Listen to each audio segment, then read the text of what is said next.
the best messengers, and he's the closest to our Prophet Muhammad sallallahu alaihi wasallam. I hear all the time, especially amongst the kuffar, they say his name in a derogatory way, in a horrible way. They say it as a joke. So you know when something goes wrong, they go, holy, whatever. We would never do that to Eesa alayhi salam. Or when something bad happens, and they go, Jesus Christ, and they will actually, it's like it's connected to something negative. It's like taking the mick out of his name. Yeah? Or they might call it Jeez, but it's short for Jesus. So they do these things. We would never utter his name in that way, ever. So the first lesson, first things first, he, sallallahu alayhi wasallam, he's told us that Muhammad sallallahu alayhi wasallam, our prophet, he told us Eesa alayhi salam is my closest brother in prophethood, and we have a special place for him. And Allah subhanahu wa ta'ala describes the situation in which he came, and that's where I want to start. And there will be bits, I'll be bitting and bobbing in terms of the chronology, in terms of the order, but hopefully we'll try to capture some of the main events that is covered in the Quran about Prophet Eesa alayhi salam. So Allah subhanahu wa ta'ala says,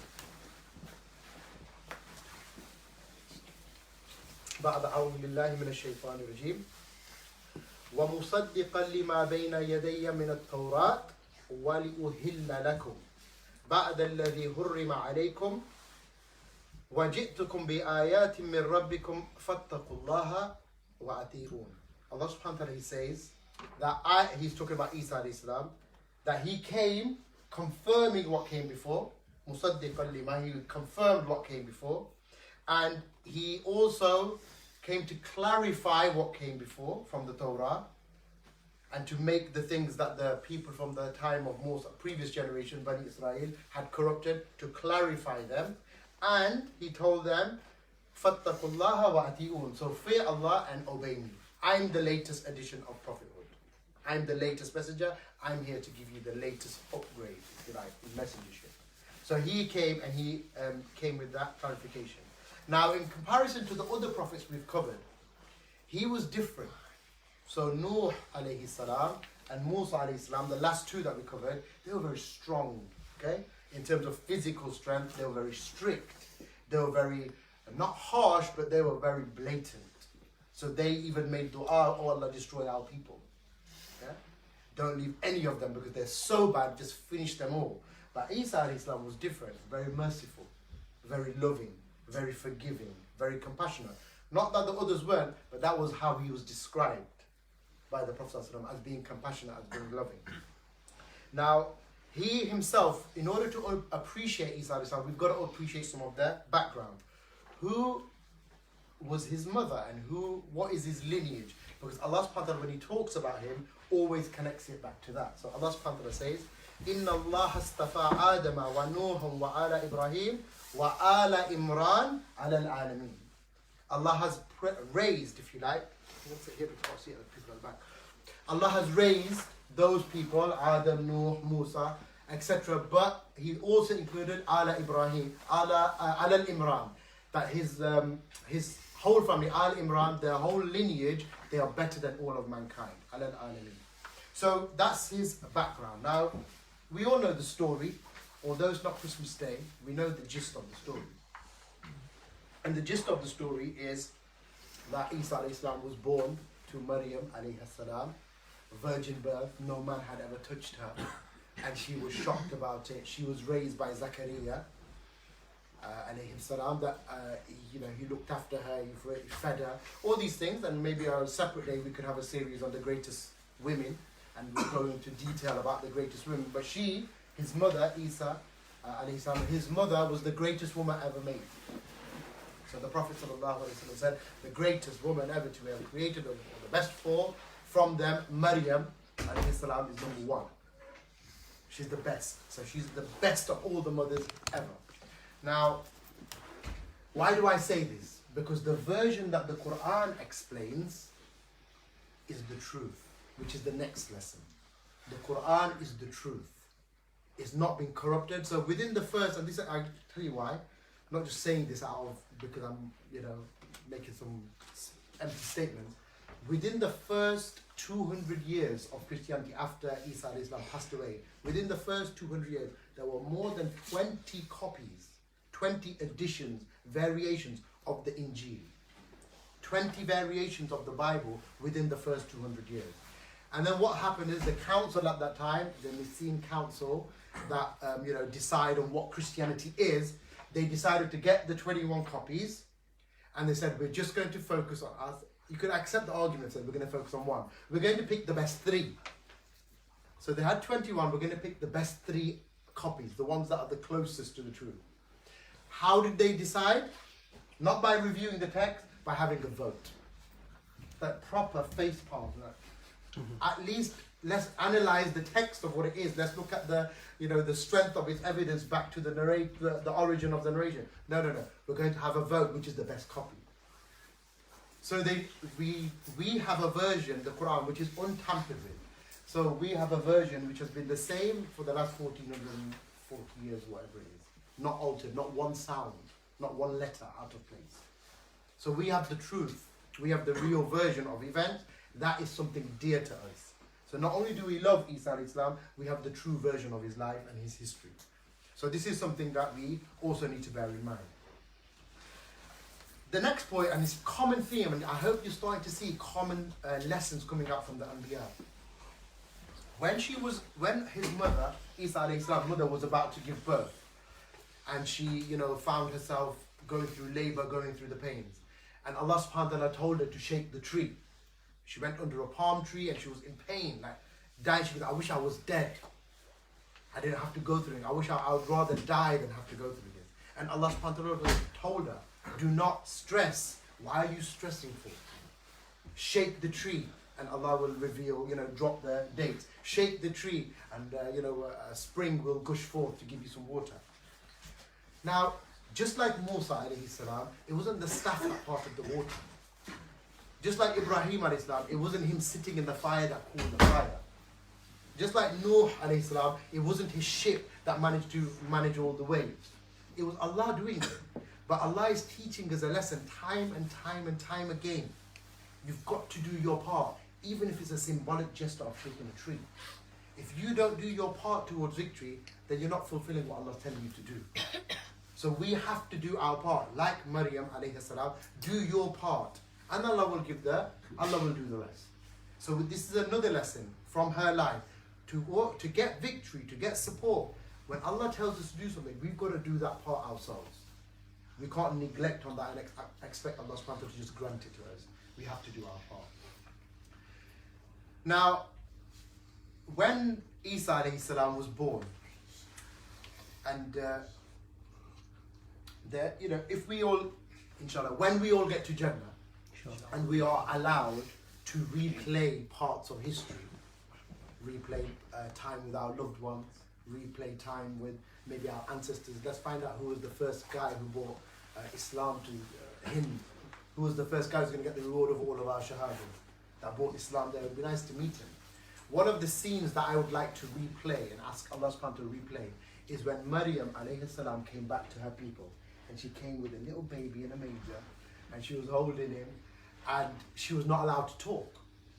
And Allah subhanahu wa ta'ala said to Maryam alayhi salam, when people ask you, what have you done? And Surah Maryam describes the situation. Why have you done? How on earth have you got a baby? You're not an unchaste woman. You're not a messed up woman. How on earth have you got a baby out of nowhere? Allah told her, point to him, Eesa alayhi salam, and he'll respond. Now you have to remember, a baby, maybe a few days old, potentially a few weeks old. And Allah tells the baby to talk. And a little baby, could you imagine, is it the voice of a man? Inni Abdullah. Has he got a voice of a baby? Inni Abdullah. I would like to see what was that scene like. Because Eesa alayhi salam's first words, Inni Abdullah, I am the slave of Allah.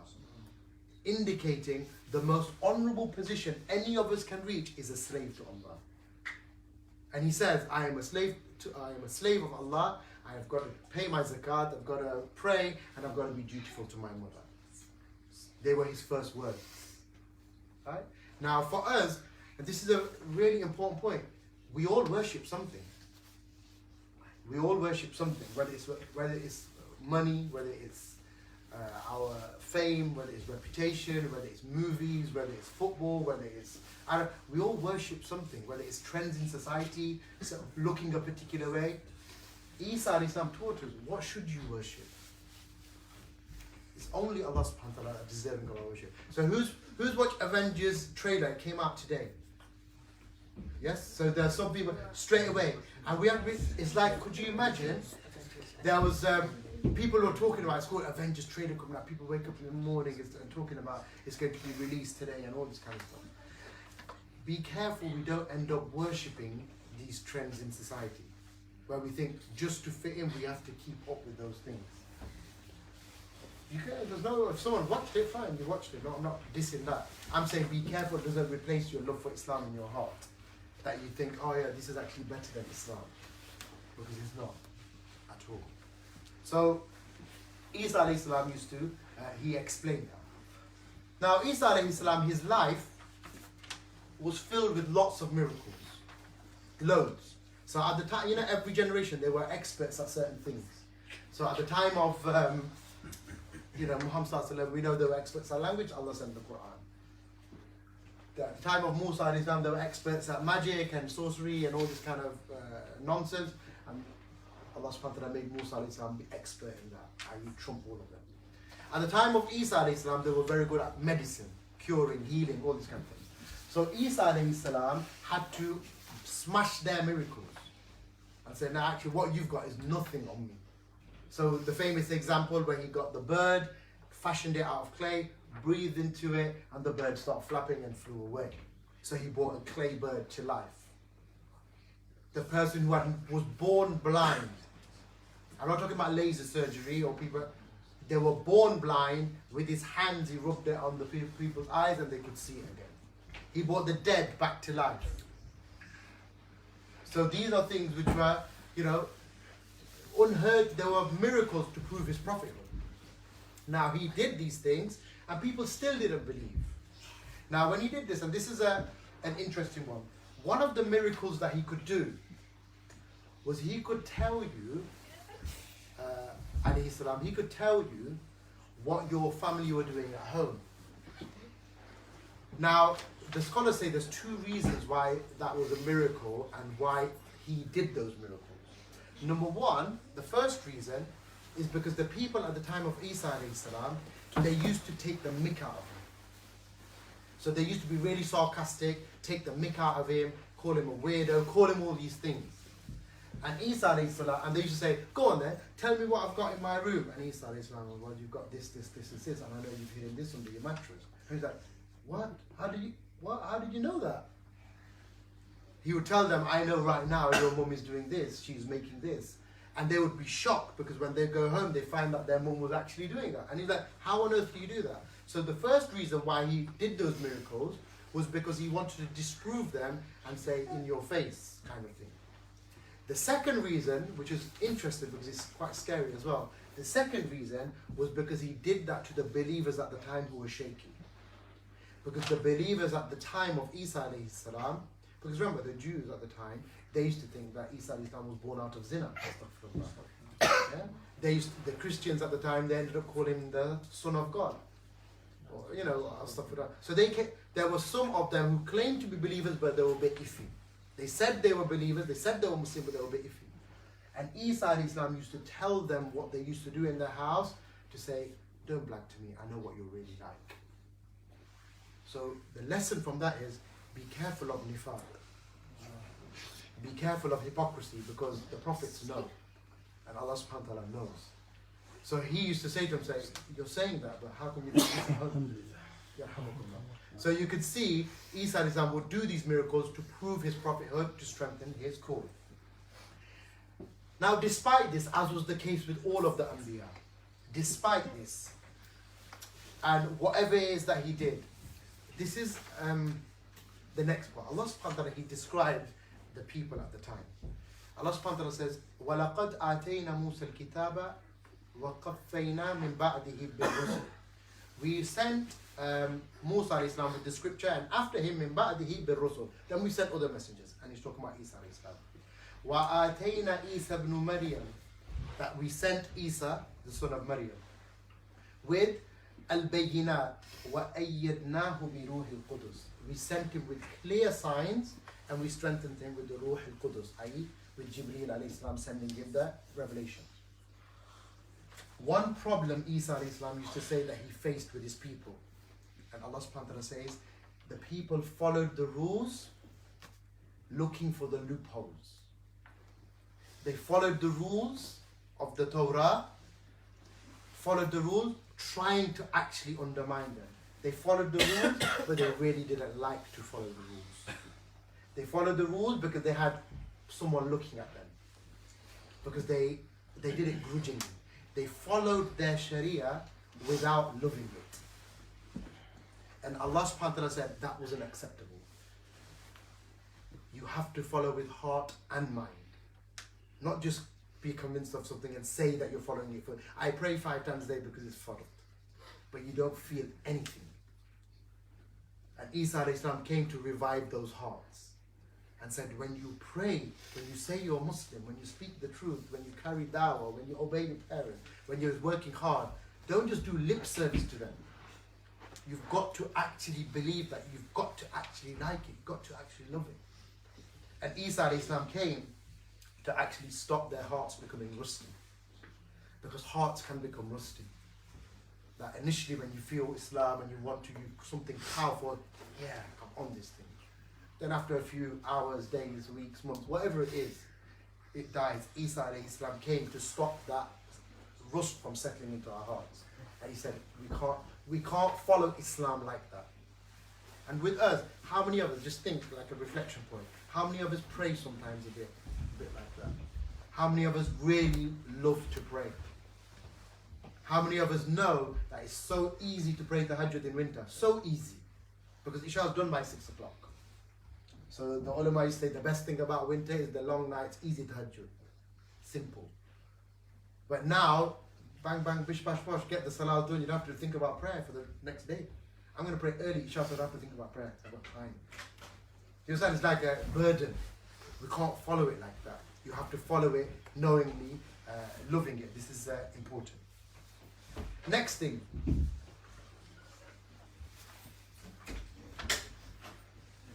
For us, we live in a non-Muslim country and we interact, a lot of us, at school, college, work, etc., we interact with non-Muslims. And a lot of those non-Muslims, believe it or not, there will be some of them who are attached to Christianity, some of them who are attached to following them. And we have to think, when Najashi in Abyssinia, when the Muslims went to Abyssinia, and Najashi, the king of Abyssinia, said, what do you Muslims believe? And Jafar ibn Abi Talib, he recited Surah Maryam. Every one of the priests were all crying. Jafar, he gave such an eloquent explanation of Eesa alayhi salam, of Maryam alayhi salam, of the whole virgin birth and the story and Ruh al-Qudus and blowing into the spirit of Allah, Ruh Allah. He did all of that, they were all crying. Which means we've got a powerful, powerful weapon. The Quran, which has got the surah of Maryam, which tells the whole story in detail. Imagine if we could make non-Muslims cry out of the love of the story and the love that we have for that story. We have got an opportunity, we have got a responsibility. If we work and live with people who are not Muslims and they ascribe to following Christianity or they believe in Jesus, it's our responsibility that they hear the true version from us. This is a way that we can soften their hearts to Islam.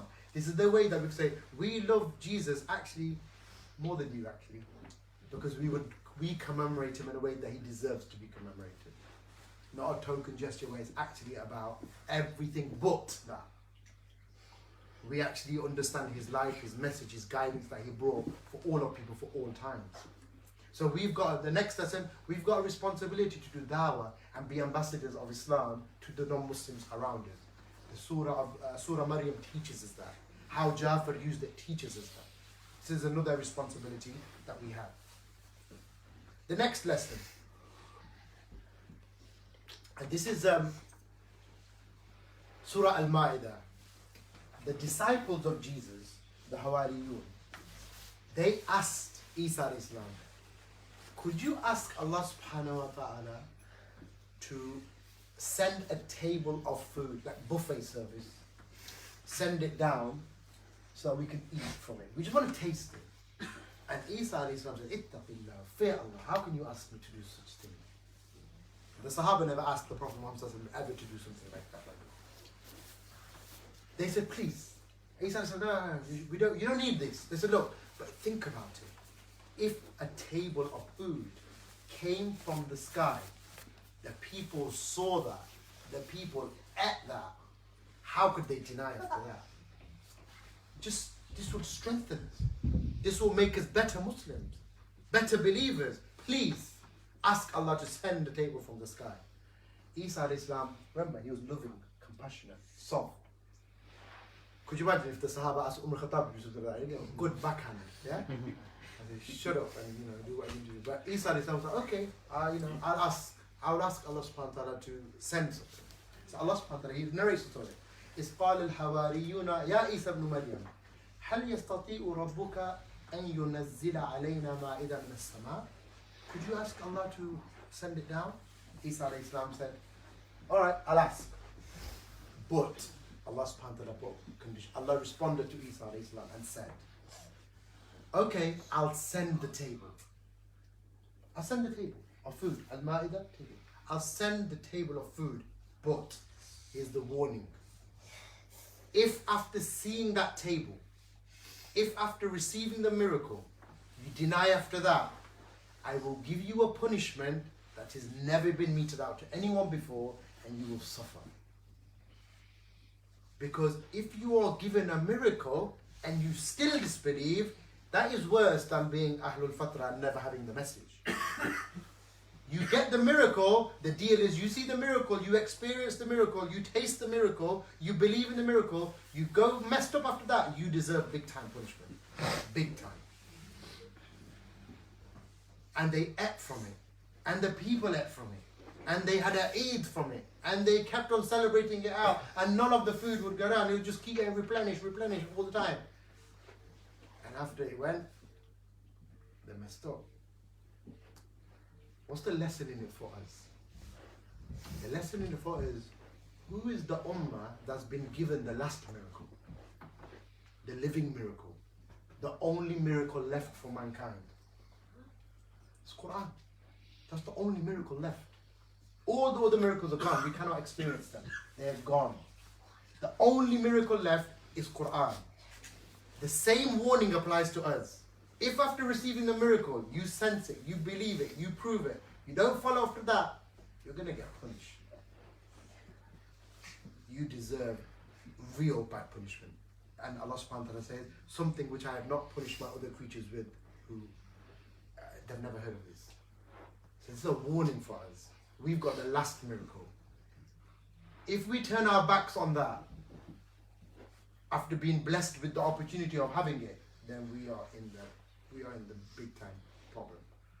This is something that we need to take heed of, and may Allah save us from being tested like that. The next lesson.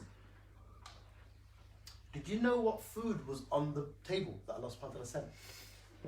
Anyone know? Go on. But what was it then? Was it protein? Was it vegetables? Was it meat, fish? What? Huh? There was some say there was some fruit, bit of pomegranates on there. Anything else? Any other food? So it's a Bengali delicacy. That is correct, Akhi. It's narrated just like the first food you eat in Jannah is fish, proper Bengali power. The food that came down on this table, some of it was fish. Now, people who don't like fish will think, ugh. I don't want material on my Jannah food. We don't want this.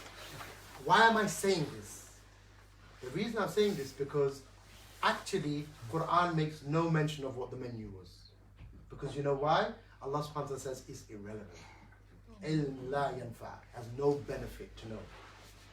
Because knowledge in Islam, Yusuf, if you leave it open, it's quite warm in it. Knowledge in Islam should be practical. We don't want to learn useless stuff. What's the point of that?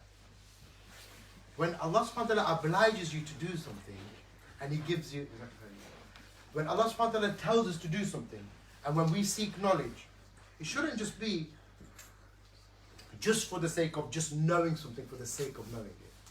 There is a place for that, and it has its rights in certain areas. But us guys in this room, if people start saying, so I wonder what the food was. Right, how was it presented? Was it like Michelin star, 7-star service?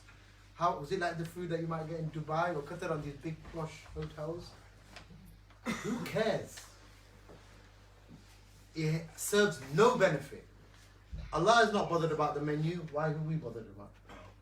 When we seek knowledge, knowledge is practical. We've got lots of problems today that need solving.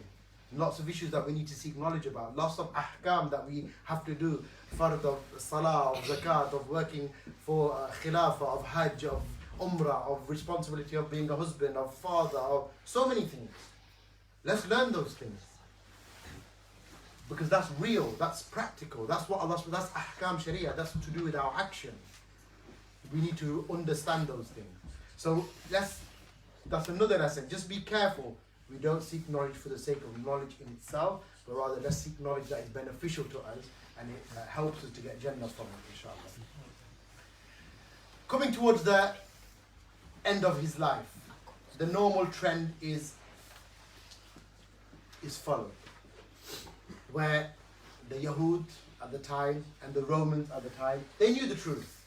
They saw countless miracles. They saw the truth of his message. They saw the truth of his character. They saw the truth of his parents, of his lineage. And they thought, we need to kill him. Typical. They realized all the truth. This guy's definitely a prophet. We need to kill him. Same with it. They know Islam's true. You know, in Wall Street the other day, I was reading this article by Yasser Qadhi. You know that Me Too campaign? They've put some rules in Wall Street in America. No man should be with a woman by herself. No mixing should take place in the workplace. Men should sit on one side, women should sit on the other side. They just know Islam is the truth. Because they know these ahkam from Allah organize men and women in the best way. But they're hell bent on trying to convince people that you're gay or transsexual or bisexual or whatever.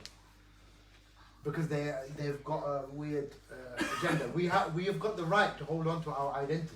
There's no shame in that. We should be dignified and honourable in that. So they make a plan, and this is a lesson. The kuffar, in their hatred for Islam, will always do this. We shouldn't be surprised. When they make campaigns against Islam, we shouldn't be surprised. Because they know the truth of it. So they did the same with Eesa alayhi salam. The edict was passed. We're going to kill him. We're going to put the crown of thorns on his head. We're going to crucify him. We're going to, kill him. Eesa alayhi salam is with his Hawariyun. The next lesson. And he asked the Hawariyun, guys, you've heard the news. They're going to kill me. Is there anyone prepared to take my place so I can get away? One of the youngster ones says, I'll go. Eesa alayhi salam asks again, isn't it? Is there anyone, looking at the elders, is there anyone that would take my place? Please, anyone? And the youngster goes, I'll go. Third time, please, is there anyone, apart from this youngster here, that will be prepared to take my place? And the youngster said, oh, Messenger of Allah, I'll go. I'll do this. Eesa alayhi salam said, fine. Listen. There's a fine line between bravery and stupid, I agree. But this young Hawari from the Hawariyun was not stupid. He was brave. Because he had a belief that whatever Allah's decreed, that is the thing that will happen. There's nothing that could go against the decree of Allah subhanahu wa ta'ala. It's impossible.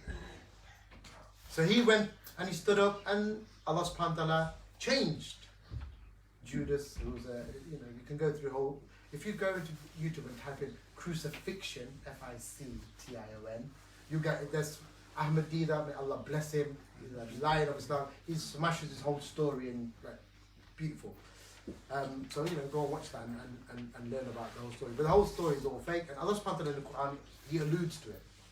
They said, then Allah subhanahu wa ta'ala swapped Eesa alayhi salam for somebody else and made Judas look like Eesa alayhi salam, or made one of the others, and some say made lots of the others look like it. But the point is, Eesa alayhi salam was rescued, and another one was arrested instead of Eesa alayhi salam because he resembled Eesa alayhi salam, and was taken and crucified and killed and tortured and all these things.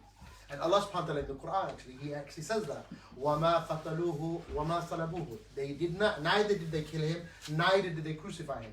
وَلَكِنْ شُبِّهَ لَهُمْ. That actually Allah created someone to look like him. That's what really happened. So this is the next lesson. The youth, they stood up, they went. So there's lots of youngsters in here, mashallah. Be brave for Islam. Believe in Allah subhanahu wa ta'ala with conviction. Believe in the afterlife with conviction. Go and study it and learn it. Learn more about them so that you can be brave. And you can realize Allah's got your lifespan fixed. There was a brother, friend of ours. His son he had a flu, right? He just had flu. And he went to the doctor. Flu wasn't going away for a few days, so they took him to the doctors. 15-year-old. They took some blood samples. Cut a long story short, 15-year-old. Within 3 days of him having flu, going to hospital, he passed away. Yeah? And he was a 15-year-old, and so many youngsters came to come and visit his family, because when your time could, they had planned for him to go to university, he had been building him, thinking he was going to grow up to be a solid young man of Islam. He's 15, he's gone. No one knows when that's going to happen. So the youth, they were always not, they were not scared of this. So this is a lesson for all the youngsters. Last few. Eesa alayhi salam will always be known as Eesa ibn Maryam. Yeah? Eesa, the son of Mary. All of us are known by the names of our fathers. Isn't it? Yusuf ibn Zaychuri. All of us are known. All of us are named by the names of our fathers. But he, alayhi salam, was known by the name of his mother. And he defended his mother. And he said that he had to obey his mother and protect her. Allah subhanahu wa ta'ala, through him, Eesa alayhi salam, has taught us closeness to mothers. We can never repay them. Fathers are decent as well. But mothers have a different level. That we can never repay them. You can never come close to what they've done for us. It doesn't matter no matter what we try, we shouldn't ever expect that they appreciate it, because it's never good enough anyway in the scales of Allah subhanahu wa ta'ala. So Allah subhanahu wa ta'ala teaches us, all of us here, our mothers who have raised and looked after us, we've got a responsibility to them, even when they're old, open to their dying breath. Actually, we've got a responsibility after they pass away, because we have to do the deeds to raise their rank. So we have a closeness to our mothers because Allah subhanahu wa ta'ala tied Eesa alayhi salam's name with his mother and taught us how to be close to our mothers. So if you haven't spent time with your mother for a while, so my mom was ill yesterday, in hospital for the day, and sometimes you just got to spend a few hours just sitting next to them and listening to them, and that's worth more than anything else. And you don't know the amount of reward you get just by doing that. It's like a simple thing, but how many of us actually proactively do those things? Some of us are still blessed to have mothers, alhamdulillah. Don't waste that opportunity to get that closeness. So that's his life. Now I want to finish on the last lesson, if you like. And this is one that I find personally the most inspiring.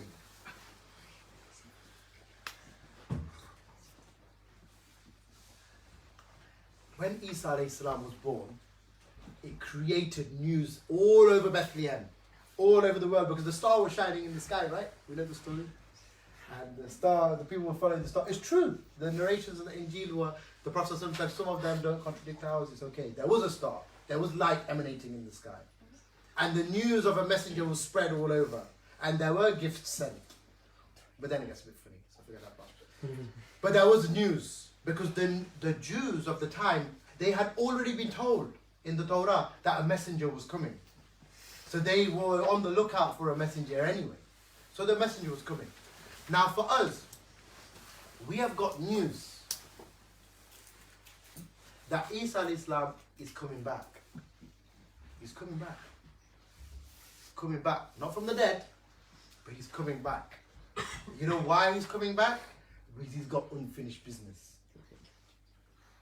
He's coming back because he's got unfinished business. He's coming back because people corrupted the deen of Allah subhanahu wa ta'ala. He's coming back because he asked Allah subhanahu wa ta'ala, Allah asked him, do you want to die now? Because all of the prophets are asked before they are taken, do you want to die now? Or you can die another time. He goes, I want to die as a ummati of the Prophet. I want to die as a Muslim in his ummah. So that when I die, I'm raised, I live amongst the Muslims, I die amongst the Muslims, and then I am raised amongst them. So when he comes back, he's not going to come back as a prophet. He's going to come back as a Muslim. And the Khalifa that leads the prayer, and whoever the Khalifa is at the time, Eesa al-Islam will pray behind him. And even though the Khalif will say, Ya Eesa, you pray. He goes, no, I'm just Muslim today. You're the Khalifa, I pray behind you. He's coming back. And he's going to come with the leaders of India in chains. And he's going to come back and he's going to explain, I am not the son of God. That is a corruption. I am not the son of God. And he's going to come back and say, Muslims, you should love one another and be one brotherhood. This is his call. He's going to come back for that. Now, he wanted to die as a Muslim. Let's pray we die like that. He wanted to die leading the Ummah in its conquests, leading the Ummah in solving the problems, leading the Ummah in unifying them under a state, under whatever you want to call it. I know people don't like Khilafah word, but it's the Khilafah. He wants to live under that. That this is something that he actually wanted to do, and he delayed meeting Allah subhanahu wa ta'ala now to do this. How honorable are we that he wanted to die amongst us? So Eesa alayhi salam is going to come back. And like Maryam and all the prophets had to do their part towards victory, we've got to do our part. If we want to see him, just imagine we have the potential of seeing and meeting a Nabi of Allah before we die. That is, just think about it for a second. A messenger out of the 5 greatest messengers, Ulil Azam, is going to come back on earth and we can see him. We can FaceTime him. Could you imagine? Because, yeah, I will just give an example, but could you imagine? How's it going? What was it like when you... This is for real. This is what we could hope for. This is what we work for. So that actually we have a chance of contributing to something which is phenomenal. World changing.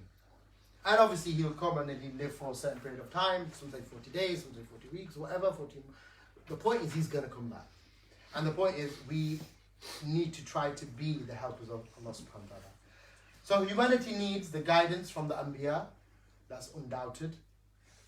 And he, alayhi salam, Eesa ibn Maryam, he actually himself, and I'll finish on this point, an ayah from Surah As-Saf, which is like a prelude to next month's session. He wants to continue the struggle, we have to continue the struggle. And he himself, he says in the Quran, where Allah subhanahu wa ta'ala says this, Surah As-Saf, he says, when وَإِذْ قَالَ Eesa ibn Maryam. So this is when Eesa alayhi salam said, Ya Bani Israel, O Bani Israel, Inni Rasulullahi ilaykum. I am a messenger of Allah to you. مُصَدِّقًا لِمَا بَيْنَ يَدَيَّ مِنَ التَّوْرَاتِ. I've clarified, I've strengthened, I've confirmed what has come from the Torah. وَمُبَشِّرًا بِرَسُولٍ. And I give you glad tidings of a messenger that's going to come after me. يَأْتِي مِن بَعْدِي إِسْمُهُ أَحْمَدٍ. There is going to be a messenger after me and his name is Ahmed, our Prophet Muhammad sallallahu alaihi wasallam. فَلَمَّا جَاءَهُمْ بِالْبَيِّنَاتِ. And whenever they came with these signs, قَالُوا هَذَا سِحْرٌ مُبِينٌ. They said that this is just magic, made up stuff. We don't believe it's magic. We don't dismiss it. We know there is going to be a prophet after Eesa alayhi salam. There was a prophet after Eesa alayhi salam, which we'll talk about next month in detail. And that prophet is the one that we love and inshallah will die for, Muhammad sallallahu alayhi wa sallam. He came and he said that Eesa alayhi salam is my brother. And all these things, I've just touched the surface. There are so many things more that we could have talked about in Eesa alayhi salam's life. The point is, he's coming back, guys. And we've got to be ready for when he comes back. Inshallah. So may Allah give us the tawfiq to meet him. If not in this life, then the next. Learn from the previous prophets that we've studied so far or gone through so far, So Nuh alayhi salam, Ibrahim alayhi salam, Musa alayhi salam, Eesa alayhi salam, got one more to come, which is the greatest out of all of them, the seal of all the prophets, Muhammad sallallahu alayhi wasallam, which we'll go through. So inshallah, I hope today has been of benefit, that you've learned some things about Eesa alayhi salam that we can go away, learn more about, take some time to think and contemplate over them, and go and research it a little bit more, learn a little bit more, and see how it can affect our lives and make us better Muslims, inshallah. أقول قولي هذا واستغفر الله العظيم. Jazakallah khair. Have we got enough time for a few questions? I think so, yeah. I'm not sure if someone else here, but yeah, we could just, when he calls us, then we'll start. Okay, but any questions or comments on the topic? Feel free. Yaqub, open up. So if there are any questions, or on the previous prophets, that's okay as well. We can do a summarized version.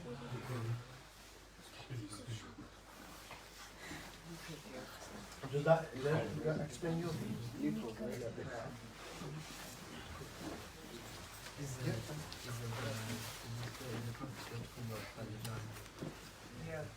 Yeah.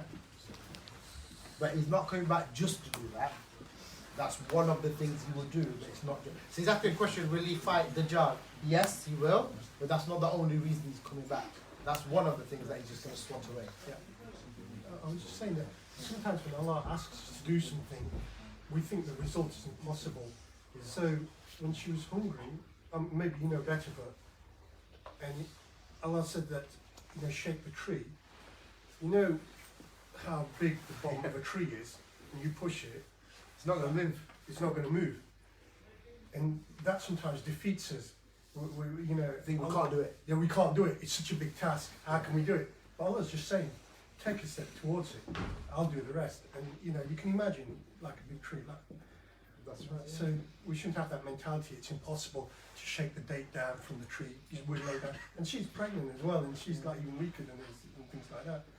And the The thing we point is learn we is just she never said that, yeah. She just did it. Yeah, that's right. Yeah. She just did what Allah asked her to do, and she just did it.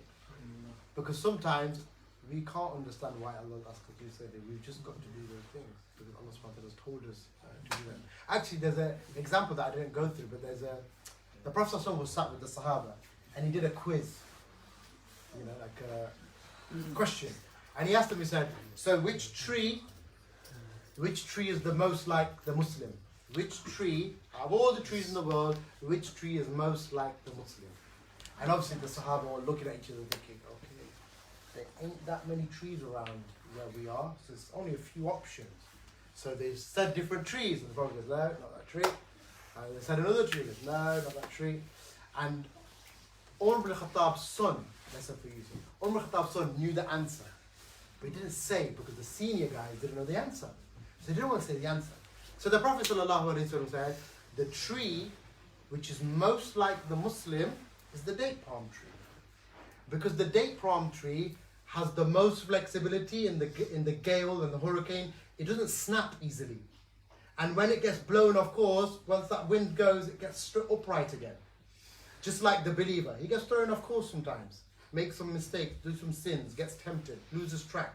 But as soon as that pressure from shaitan or society is done, he's upright again. He's solid again. And it goes through. So the Prophet ﷺ said, the tree most like the believer is the date palm tree. That is the most closest to us. Now, after the session had finished, and this is a lesson for the fathers, after the lesson had finished,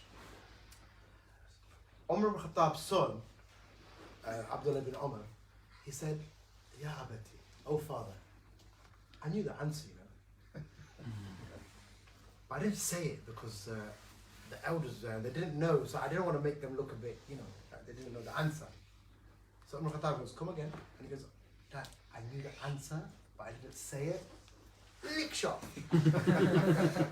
He goes, you had the chance to show the Prophet ﷺ that Umar is a good father. You had the chance to show that you knew this knowledge, that you had to learn to listen from it, and you stayed quiet. And he told him, listen, son, if you know the truth, always speak out. Yeah? If you know the thing, say it. And don't worry about what people think. Yeah? Just show what you know. So there's always little gems like these that are within these stories that we can always learn from. Yeah? Any other points up front?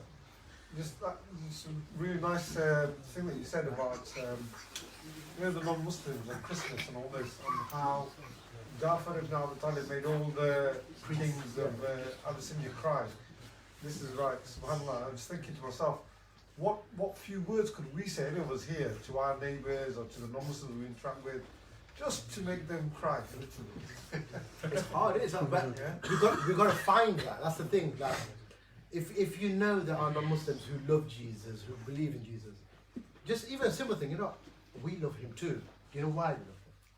Well, we actually think that he told us that our prophet was going to come. We respect his mother. Like, we don't believe that Joseph was the father, always looking after her. Let's talk about these things. Allah describes the whole story of going to Bethlehem, her struggling, her being raised by in the mosque. There must be something that people can connect with, because the Quran is for all mankind. It's just about us finding that thing. And different people did it. Then, I don't know, online there's this brother called Muhammad Hijab. They got like this Ali Dawah. They're very good, mashallah. Some of the things that they do is very good. They do dawah to non-Muslims or speakers corner. They do the debates. Very nice. Yeah? If someone can get inspiration, they've got some good stuff. Ahmed Dina, bless him. Yes. Zakir Naik. Some of these things that they do, they become experts like that. Theology and Christianity. There might be things that we can use from there that we can, discuss and utilize. But it's about looking at his story and thinking, what lesson? I picked 10 lessons that I just thought were useful for us, just going through the story, relevant for us. We can do that ourselves as well. Like, pick up the story. What can I take from it? What can I learn from it? What's relevant for me in my day-to-day, things that I do? It's about us connecting with that Quran and being confident that we've got a version of events that is definitely true, and that confidence needs to come out of us. I'll just add something to that as well. It's been a while since I read the story, so Jazakallah khair. And correct me if I'm wrong, if I remember correctly, one of the things which Eesa alayhi salam was known for was that he kind of detached himself from the material world. So I know in the example of the Prophet sallallahu alaihi wasallam, we have like a comprehensive example. So the Prophet sallallahu alaihi wasallam showed us how we engage with the dunya and how that is linked to the akhirah. But in the example of Eesa alayhi salam specifically, there was a lot of detachment. And the irony here, and it's linked to the question here, is that what is Christmas? What has it become about? What is the holiday of Christmas? It's a celebration of capitalism more than Christianity and his birth. Yeah, it is. So it's actually ironic that the message of Eesa alayhi salam, which was one of servitude to God and about being humble and sincere and detachment and not letting the material own you, but Christmas is all about, the material owning you. And I always find that very fascinating. And I find that that's a nice conversation to have at work with colleagues and say, what is it that you're celebrating? And what is it that you're getting your happiness from? Because a lot of people, the happiness comes from the actual material thing that they're getting on Christmas Day. And there are also so many other elements to it as well, which is, look at Eesa alayhi salam, like you mentioned so beautifully about his relationship with his mother. But for a lot of people, their only contact with their mothers probably might be that one day. No, not the day. That one meal. Because once the meal's done, thank God that's over. I can go back to my normal day-to-day thing. Just one thing before, another story about Eesa Islam, which I actually picked up from you from many years ago. Once, Eesa Islam was contemplating and was thinking, and Shaitan came to him, and Shaitan said to him, if you have 100% trust in Allah, why don't you jump off a cliff or something, and if you're the messenger of God, Allah will save you. And Eesa alayhi salam said, look, fool, it is not for humans to test God. It is for God to test humans. Yeah, we are not the ones who say, let's see if Allah's really there. Let's see his power. It's Allah saying, here's a power, here's a tsunami, let's see how you deal with it. Here's a problem in your life, let's see how you come to terms with it. So it's not for the slave to test the master, it's for the master to test the slave. So it's like a conversation between Eesa alayhi salam and Shaitan. I just had a question about my brother's Adam. Yeah. It was just, I tried to do that and it didn't work. Because they said that Advent is all about the first coming of Jesus, and it's all about looking towards those who are disadvantaged and less fortunate to your own. So, when it comes to Christmas, society may have reverted and made it very capitalistic nature and widespread. Or those that actually take Christianity for what it is and what it stands for, they do actually stand for, they actually do resort back to its original meaning and its original teaching, etc. And when I try to be relatable to them, they've always taken it as not positively, as though they know better, or their love for Jesus is better. Because earlier, even in the talk, he said, we love Jesus more.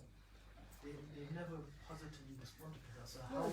Horses, of course, you've got to try different things. So sometimes it works, sometimes it might, but like different. The Prophet ﷺ spoke to many Christians, yeah, and this is like there's two contrasting examples.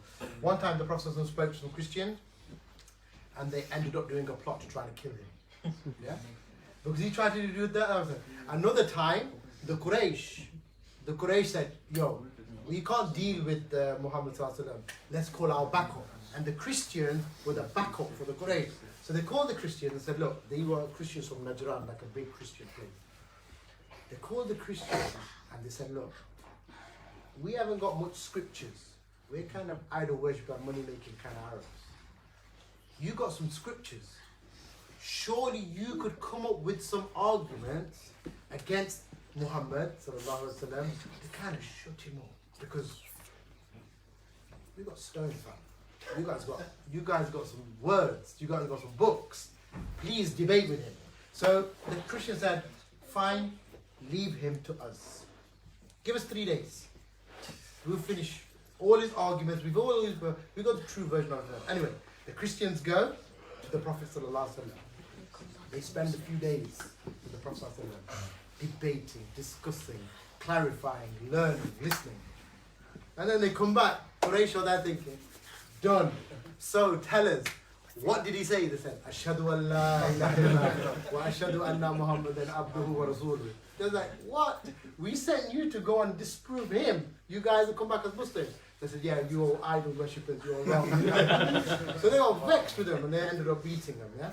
So you can see that sometimes the Prophet ﷺ did da'wah to them and it didn't work. Sometimes the Prophet ﷺ did da'wah to them and they all converted, the whole clan of them. So for us, is the point of we've got da'wah to non-Muslims as part of the day-to-day life of many of us. Wherever we get the opportunity, use that opportunity. What I find really ironic is the first thing that Eesa alayhi salam said is, "I am the slave of Allah," and that's the thing that the Christians have changed. The first thing he said. How would you prove to Christians that Eesa, without using the Quran, because they don't take the Quran into perspective, from the Bible or from their verses, that Eesa alayhi salam was not the son of God? I'm not expert on the Bible, but I've seen enough Ahmadiyya lectures in my time. He quotes left, right, and centre from Gospel of and he does it in such a beautiful way. Yeah, that he just quotes their books and they just cannot. They have not got. Even Zakir, right? You can't be a real Ahmadi that's what without quoting it yourself. No, he's the legend. I would say you need to go to his videos and just watch one or two, and you just can't help seeing like even the crucifixion. The one thing that Eesa is reported to have said on his crucifixion is, "Oh Lord, why have you left me? Why have you forsaken me?" kind of thing. And Who's he praying to? yeah, it just doesn't make sense. So when you look at, I direct everyone, just go and watch some of them. Can I say, 20 years ago I learned something about Ahmadiyya just on that point. Book of Acts, chapter 2, verse 22. Yeah? Know that I am a messenger of God, sent by God to deliver a message unto you. Yeah, I just remember it was 222, isn't it? Yeah, so there you go. Yeah, so he was the original Ahmadiyya fan. So you can see that they have so many things, and actually, when we know their stuff better than they know it themselves, it's like, well, this is the last one because I can see there. You mentioned that Eesa alayhi salam is going to come back to do all of these great conquests, kill the Dajjal, pray behind the Khalifa, and all of these things. Kill the pig. Kill a few pigs. Yeah.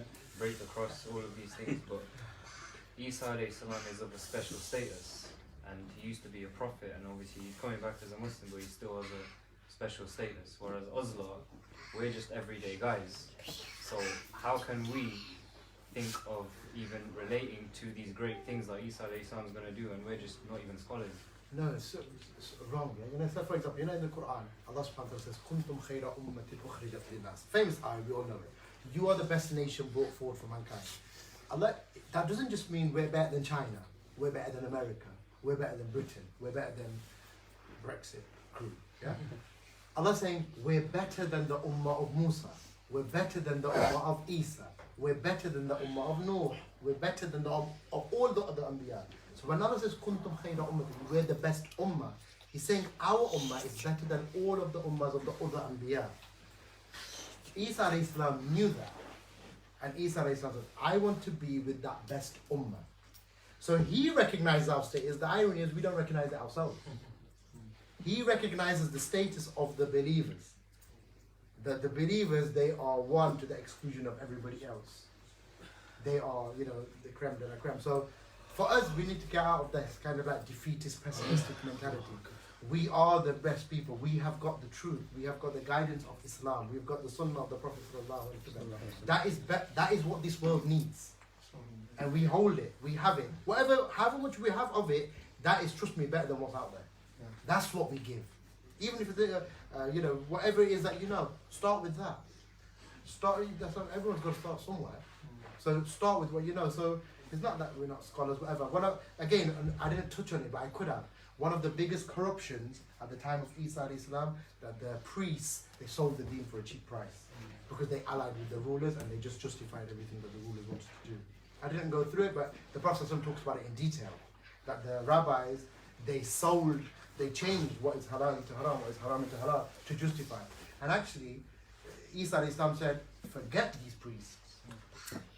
The simple man who abides by Islam lovingly, heart and mind, is better than all these scholars. And that's still to this day, you know, there's reports all the time of scholars justifying all sorts of stuff. We've still got brains, we've still got access to Quran and Sunnah. We try to exert some of that. People in here, I'm sure, you know, got aptitude to check out lots of things. We should be able to do that. Inshallah.